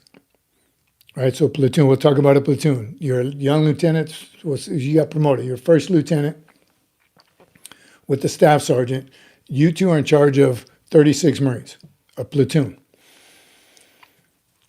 Use that staff sergeant to benefit everybody. That staff sergeant is the buffer. He's going to answer to you. You're in charge 100% of the time, no doubt in anyone's mind. And I hope I'm not alluding to the fact like it's all the responsibility of the officer, because it's the responsibility of the staff sergeant also. Hey, buddy, guess what? You decided to enlist. You didn't go to college, so the lieutenant is in charge, period. So the staff sergeant has to understand that as well. But once you communicate that, you should tell my platoon sergeants and the platoon commanders all the time to get the lieutenants in as a first sergeant. Get all the platoon commanders in. Say, look, it's a relationship. You're in charge. No doubt about in anyone's mind, you're the commissioned officer, you're in charge. Because if something goes real bad, you're going to be held accountable. If it goes good, give the credit to the Marines. But you all share that credit. But if it goes south, you're in charge. So yes, what you say goes. But you don't have all the answers. You don't have all the experience. Use that team. Ask the PFC. Once you and the platoon sergeant agree on a training evolution, talk to the Marines. Talk to your fellow officers. Hey, we're getting ready to do this. What are you doing in your platoon? Does it mesh? Communication all the way around is expected of the young Marine officers. They're nothing but mad. I'm telling you, I've had some great young lieutenants throughout my career. Great question though, and you're already ahead of the game by asking that. Right, the ones and good on the instructors at OCS and TBS, right? Not easy. Lay Cookie, let's hear from Lay Cookie right here. I think some young officers show up thinking that they are the smartest people around, and they're mistaken because we have smart people in the enlisted ranks as well. Again, that's it. You just chose different paths. There's enlisted Marines with degrees. There's enlisted Marines with colleges. The only difference is while you were going to college, they were eating, living, breathing. They were doing the things that you're learning how to do. So that's it. Yes, of course. Always interesting too when you find an enlisted Marine with a degree. You have a degree. Why didn't you become an officer? Wow, I want to do Marine stuff first, and then maybe later. So you never know. Good stuff. From the producer, it's pushed and ingrained in them that they are superior, but humility and willingness to learn from others goes a long way. Salute that. That's a great emoji right there. That's just it. That's facts. I'm telling you that the one bad lieutenant, and there's been others that have come around, right? They started that way. They realized, holy crap, it's 1 against 36. Maybe they know something. This one never got it. He was all of a sudden he was there one day in Desert Storm. Next day he wasn't. He got sent home. So know that. OMCT, brother, our pleasure. 1,000% our pleasure. Thanks for being here. Thanks for the question. And continue to push. One team. At the end of the day, it's one team. Randall Knapp says, I think being a new second lieutenant without enlisted experience would be miserable. So be pretty tough, right? Again, that's why nothing but mad respect for those lieutenants, because they're thrust into that, right? All of a sudden you're at college one day, or you're in the service academy, you go to OCS, boom, you're in the fleet around these Marines, especially in the infantry. Now you're around 36 dirty Marines that just want to go to the field and shoot their weapons and drink, get in fights. And you're in charge of all that. So it could be overwhelming for the young officer. And then you always hear the phrase, well, the best officers are ones that were prior enlisted. I'm here to tell you that's not always true, right? Not true at all. It's the individual. You would think that, and that'd be easy to say for a good officer. Man, you're a great officer. You must be prior enlisted. Doesn't always work that way. I think a majority of the time that's probably a fair statement, but there are some who completely forget where they came from. They forgot that life of an enlisted man, and all fault of their own because they forgot. But here's the bad thing: you have staff NCOs that forget where they came from, also, right? In the senior enlisted, senior staff NCO ranks, they forget what it's like to be a lance corporal. So it's the individual, right? Some of the best general officers that I know were never enlisted. At the same time, I know a colonel right now who was prior enlisted, horrible leadership, completely forgot where he came from, the enlisted community. So it happens in both. It's the individual. It's the heart of the individual. But young lieutenants, again, nothing but mad respect for y'all. All right, Mark Hankin says, enlisted Marines can always tell if an officer appreciates and respects his people. Amen. Just good, solid leadership. William Stoltz. I was on your live stream back in August before I went to OCS and asked for your advice before going. 3 months later, I have since commissioned as a second lieutenant in the United States Marine Corps. William, Lieutenant Stoltz, congratulations to you. Awesome. So glad you're here. And what timing? Or have you been creeping the whole time and now you're speaking up? Congratulations on becoming a Marine officer. I'm telling you, it's no greater feeling than becoming a Marine, period. But we know what you've been through. So good on you. Where you going? What's your first unit? And you concur with anything we just been talking about the last 15 minutes. Do you see where we're coming from? As enlisted Corps, most Marines on here enlisted. We have a mixture of everything, but primarily we never took a poll or never asked, but I mean, just by sheer numbers, right? There's more enlisted than there is officers. Good on you. Happy for you. Old Jairene, is that you? I got that exact black and white Marines sign hanging in my cave. Awesome. I love that one. Hankins, thank you, brother. Look at where's our new Lieutenant Schultz. We want to hear it. I still have a butter bar on Mr. Potato Head that was given to me for sneaking up on him in training. That's awesome. Congrats, Lieutenant Stoltz. How awesome is that? Cheers. From the producer.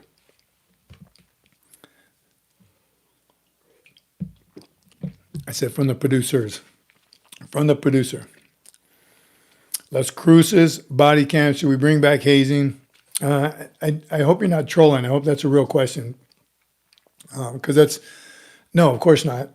And it was never hazing before. It's just Marines with not a whole lot of G2 up there turned traditions and histories and rites of passage into hazing because they're not very smart. It doesn't take a good Marine to train someone, but plenty of idiots turn training into hazing. So no, of course not. But we should still maintain discipline, maintain corrective action, and also history and traditions. Welcome into the Corps. Remember, engineer community, we had the cover qual. What do they call it? The hatchet qual. Where you got a hatchet, half hatchet, hammer on one side, axe on the other side. And to get a hatchet qualled, is that what it's called? Hatchet qualled in the engineer community, you had to cut a quarter in half. Put a quarter on a block of wood with the half hatchet, bam, hit that quarter to break it in half. That was your welcome to the engineer community. There's a little more to it though. You were blindfolded. You probably even did some spins or something, and you're blindfolded, and then they even let you feel for the quarter and take your hand with all the safety, and then you try to chop that quarter in half. And I'm giving it away. Hopefully they got something better and something new, because while you were hacking at the quarter, they threw your cover in there on top of the quarter. So now you just hacked your cover up. That's fun. A little bit of hazing, but more welcome to the engineer community. I still have my cover that I did that with. That's good, clean fun. That's good hazing, if you will. But Marines take it, idiot Marines take it to another level that ruins it for everybody else. Punching someone in the arm and they get promoted. That's welcome to the Lance Corporal ranks. Welcome to the NCO ranks. You get a little tap on the thigh for the blood stripes. That turned into trying to destroy a Marine, trying to rip his arms off and give him blood clots in their legs to welcome them into the NCO ranks. Marines take it too far. Marines are fanatical. They always do. They want to one-up everybody. Well, when I did this, what they did to me, so I'm gonna go one step above. Now it becomes dangerous. It becomes humiliating. It becomes not for the right reasons. Right there, Randy, hazing versus fun tradition. Right, that's where Marines blow it. Hack your cover. Remember that, Lay Cookie? Hogue, sorry to hear, brother. It's been rough lately. You've been a full-time caregiver. Good for you, brother, for getting after it. And we got your back. Whenever you can hang out here, be praying for you and whoever you're giving care to. Good on you, brother. We got you. From the producer, I feel that and have to constantly tell myself times are tough, but we are tougher. Being here with you all really does help, and we appreciate you all. Amen. 100%. Randall says, the Marine captain who gave me my first good conduct medal told me, as he pinned it on me, he would rather have that one than any other medal he had. He wished me many more. I respect him. That's cool. That's very cool. So a good conduct medal, for those of you that don't know, 3 years of not getting in trouble. And what Marines like to say is not getting caught. But 3 years of good conduct, is it 3 or 4 years? Am I getting it mixed up with a hash mark is 4 years. Good conduct is 3 years. After 3 years of not getting in any trouble, you get a medal, a good conduct medal. And every subsequent 3 years, you get a star on that baby. So senior Marines should have that medal with a whole bunch of stars on it, depending on how long you were in.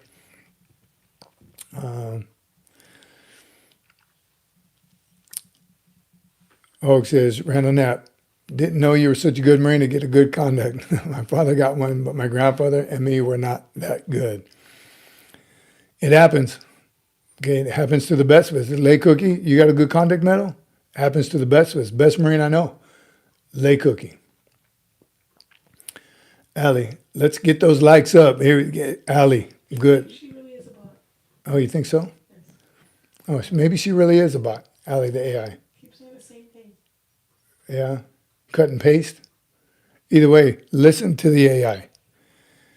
Y'all better be double tapping the screen like your life depends on it. We're crushing it. Yeah, you're right. It's exactly the same. Unless she copied and pasted it. PJ Cruz, hazing is unexpected. Unexpected or unaccepted? Shouldn't be happening. Again, you got to get smarter. Do something smarter. Make sure there's training value to it. Right? And I've seen it a whole lot. Can't speak for any other MOSs, but it still happens in the infantry. Shouldn't. And when they're caught, people get held accountable. So now you're a combat decorated Marine sergeant. You've got your whole career ahead of you. You did something stupid to be cool or be the tough guy, and you get caught hazing someone who all you're doing is demeaning and changing that Marine. Now that Marine he doesn't respect you anymore. He hates you for doing that crap, right? It's bad all the way around. Training value. It's got to be training value to it. Somehow, some way, you got to be making that Marine better, right? They failed field day inspection, thrashing them at midnight during a PT session, and then throwing his mattress off the third deck is not going to make him a better Marine, right? Throwing dirt into his room. This is stuff that, again, I've seen happen, been associated with it. How does that help that Marine? Now all that Marine does is hate you as his squad leader. He won't do anything for you. He's going to give you the bare minimum. Is he going to give you his very best? No, you threw dirt in his room after he spent a whole Thursday night trying to field day and make it look good. So make the punishment meet the crime. They failed field day inspection. Inspect them the next day, right? That's why I hope field day inspection is still Friday morning. Thursday night is field day. Friday morning, you get inspected. All goes well, you got your weekend. They do it on Friday morning because in case you have to re-field day. You re-field day, you field day Friday night and get inspected Saturday morning.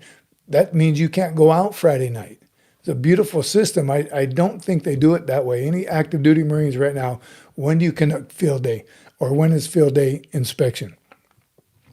So that gave you an incentive to bust your butt Thursday night, get inspected Friday morning, so you got the whole weekend to yourself. Problems start happening with poor leadership.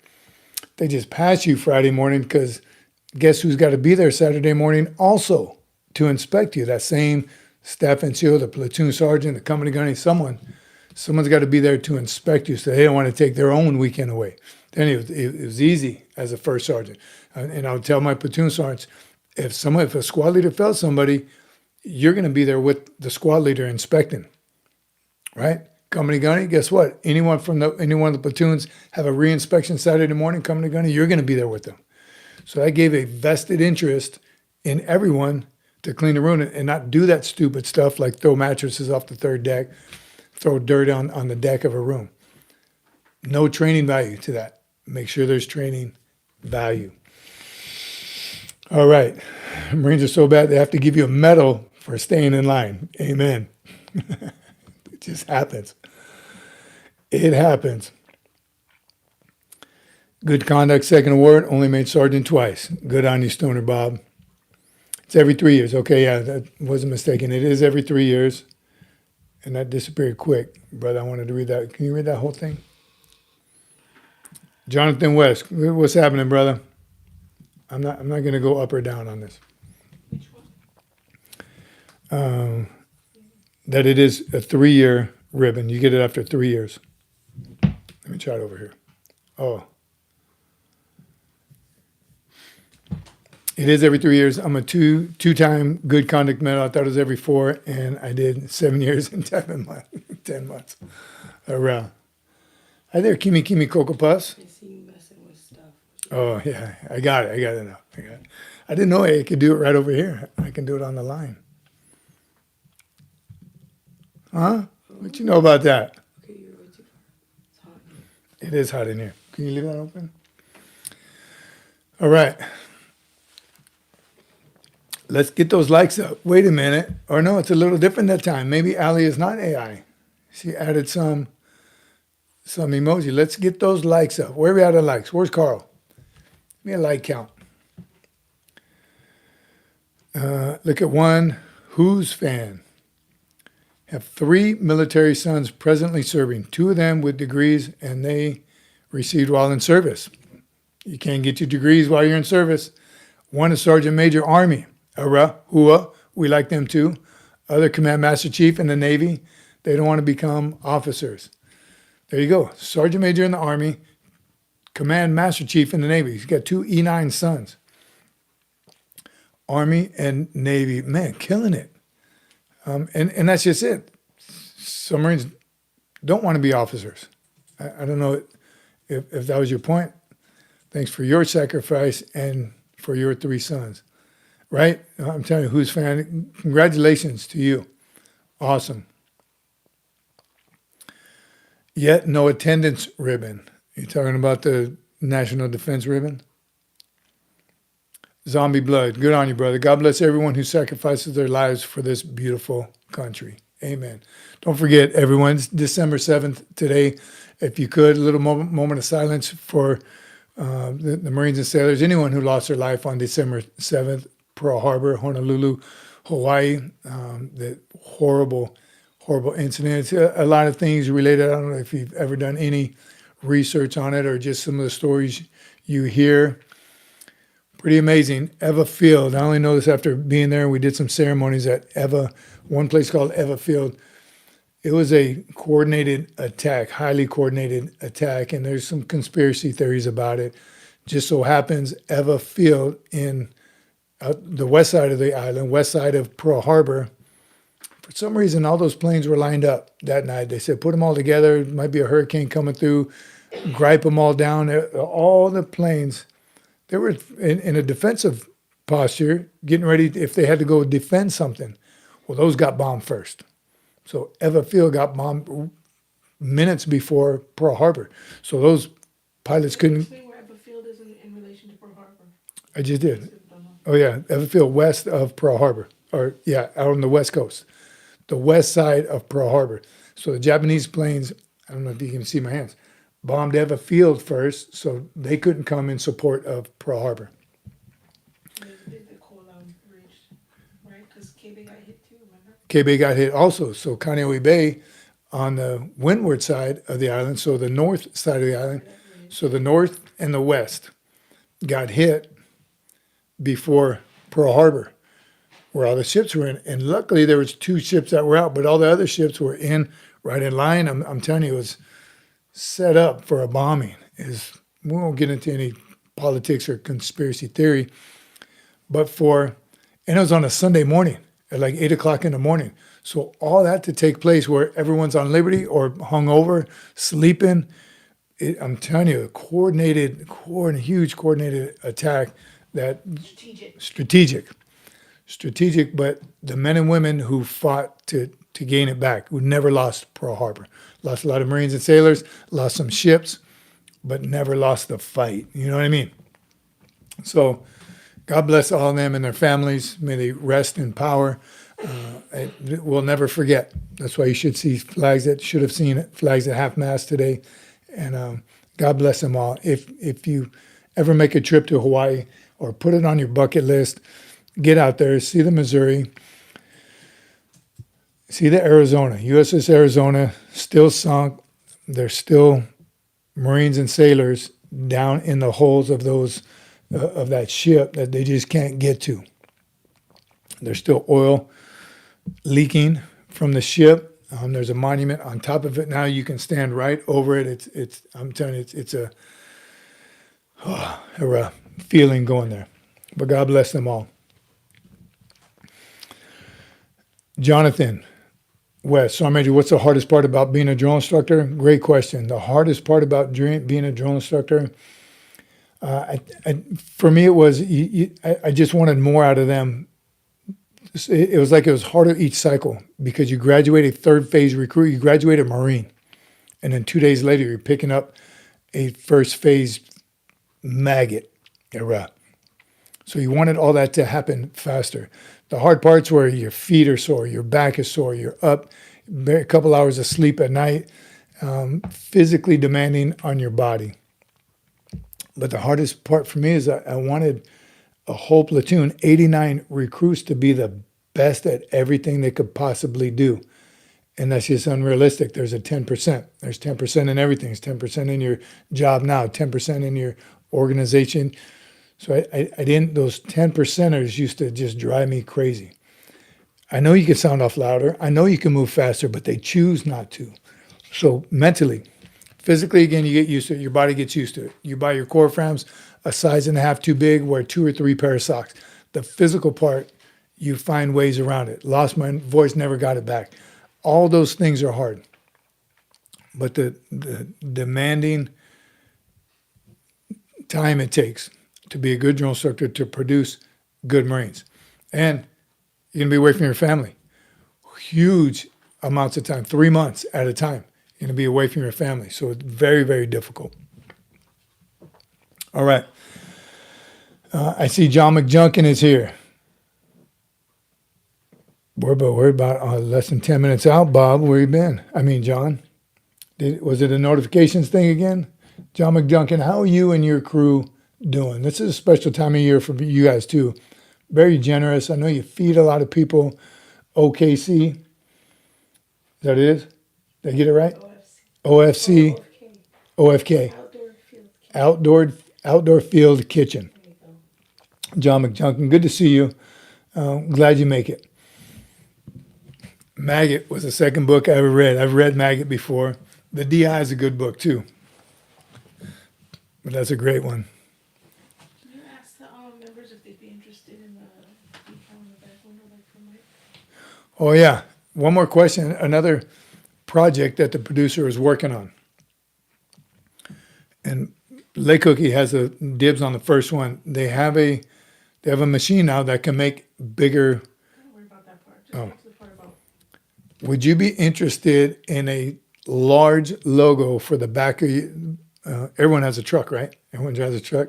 Even on the back of your car, it's a 2412. It's a bigger logo. Lake Cookie, they didn't forget about you. We didn't forget about you.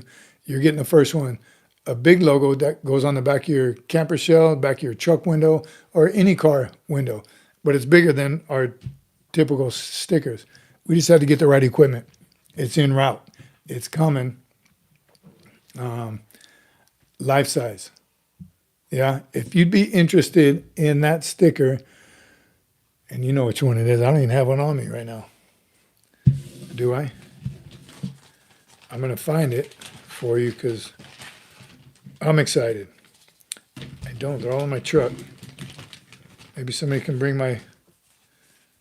the cup with that sticker on it, isn't it? They're all right there by your foot. Oh, Is that what you're looking for? producer saved it. Well, I was looking for just the one, but here's the one we're doing first. Is that a good spot? Can you see it? I don't know what you're saying. This sticker, the fist, the URAH, the get some, the bam, the in your face. 24 inches, 12 by 24, something big on the back of your window. Would you be interested in that sticker if the production team puts time and effort into it? Let us know if you'd be interested in that life-size one. Lake Cookie's got the first one for his truck. All right. I'd like to see Sergeant Major Ware smoking. That one doesn't have a chin strap, so I couldn't wear it properly. And the Eagle of an Anchor is chipped. And it's got a little recruit blood on it somewhere, I'm positive. It has to. Carl says, you're fidgeting like you got hemorrhoids. Is that me or the producer? I was fixing the cushion that I'm sitting on. But yes, I might fidget just a little bit. Look at, just got the eye roll from the producer. For your truck, zombie blood. Yeah, he says yes. Back of the truck. That's the one I have on the back of my truck. We had a short on it, right? When I was applying it to the back of my truck. It's the BAM one. Can you put the EGA in the middle knuckle? Yeah, you could add that on. Middle knuckle extended? How about the middle knuckle extended from the producer? A bunch of us old guys posing for a calendar. Carry on? What? True Alley AI. Oh. Have we determined it's not AI? All right, John McJunkin. 5 more Poolees turn-in recruits have left as of Friday. 4 male, 1 female, all good to go. Got their famous Last Supper from us here at the OFK. Awesome. So we're assuming, John McJunkin, we're trying to figure it out. These are all Poolees from the local recruiting station. Your local recruiting station must be, they got to be all meritoriously promoted recruiters over there. You guys send a lot out. That's truly amazing. Good on them. And you need to get some of your recruiters on the channel and find out what's their secret, because they're killing it. You guys send a lot out. That's truly amazing. Love to see it. 5 more Poolees. And you got to let us know some graduation dates and names. And if we're ever in the area, we try to get to graduations as much as possible. So we'd love to represent the OFK out there at MCRD.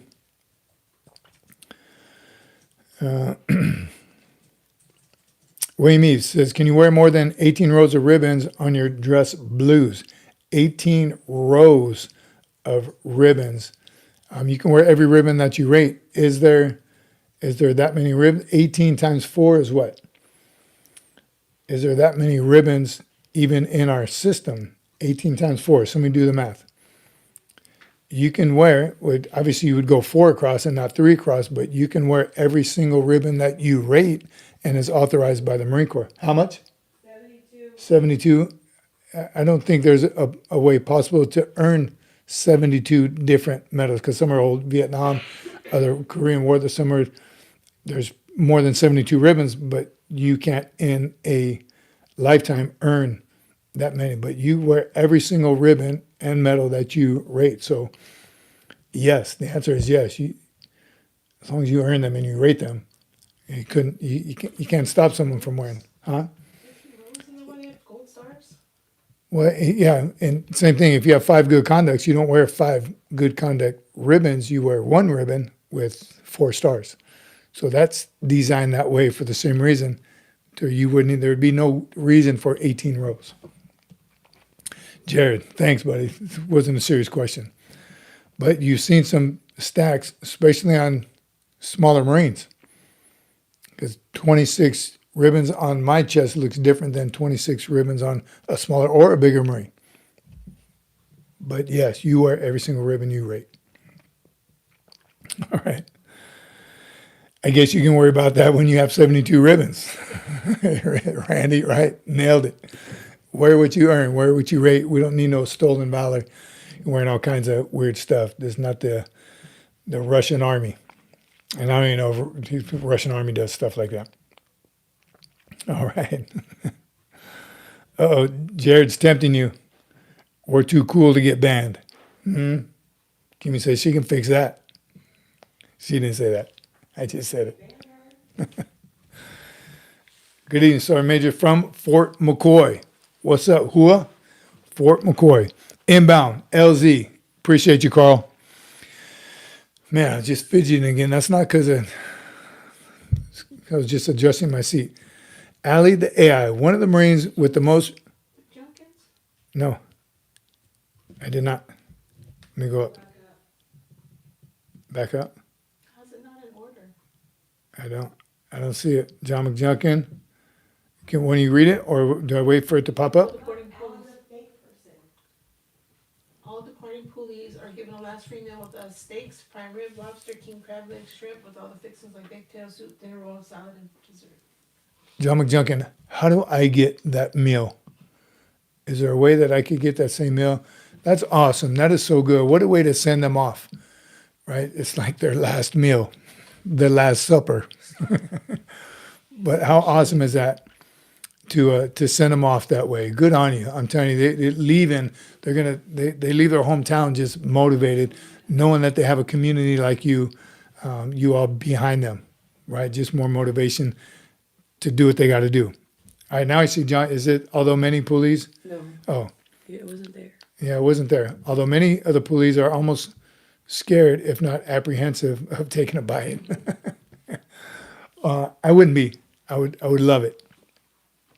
That's a heck of a meal, right? Awesome.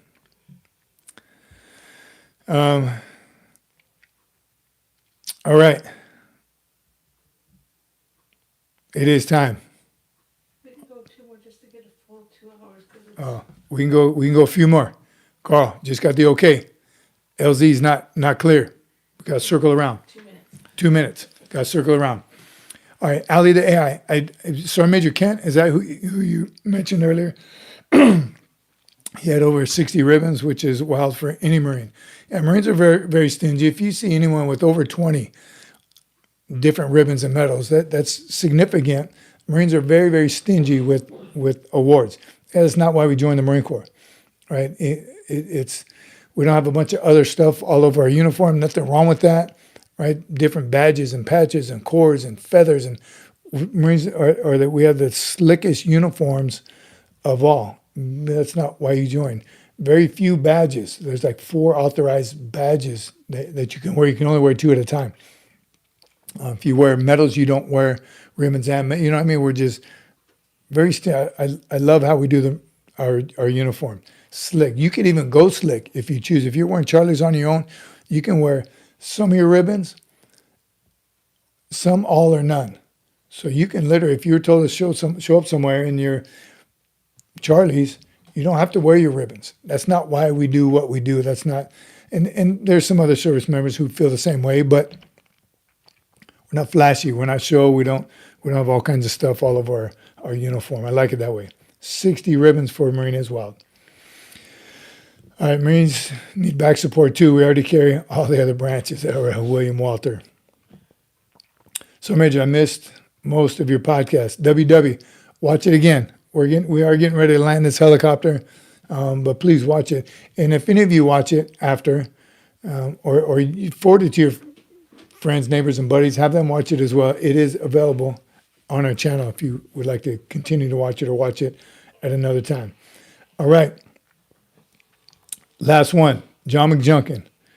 Good night, Sergeant Major, Madam Producer, Sergeant Cece, Cadet Cece, Kimi, Cocoa Puffs, Annie Banani Cece family, and SFMF family. God bless. Never forget those who died on December 7th, 1941. We will end it with that. Again, tonight, make sure you spend just a few minutes of a moment of silence, remembering those men and women who did lose their life December 7th, 1941. God bless them all and their families. We hope they rest in peace. We'll see y'all on Sunday. Be aggressive, be safe. God bless you all.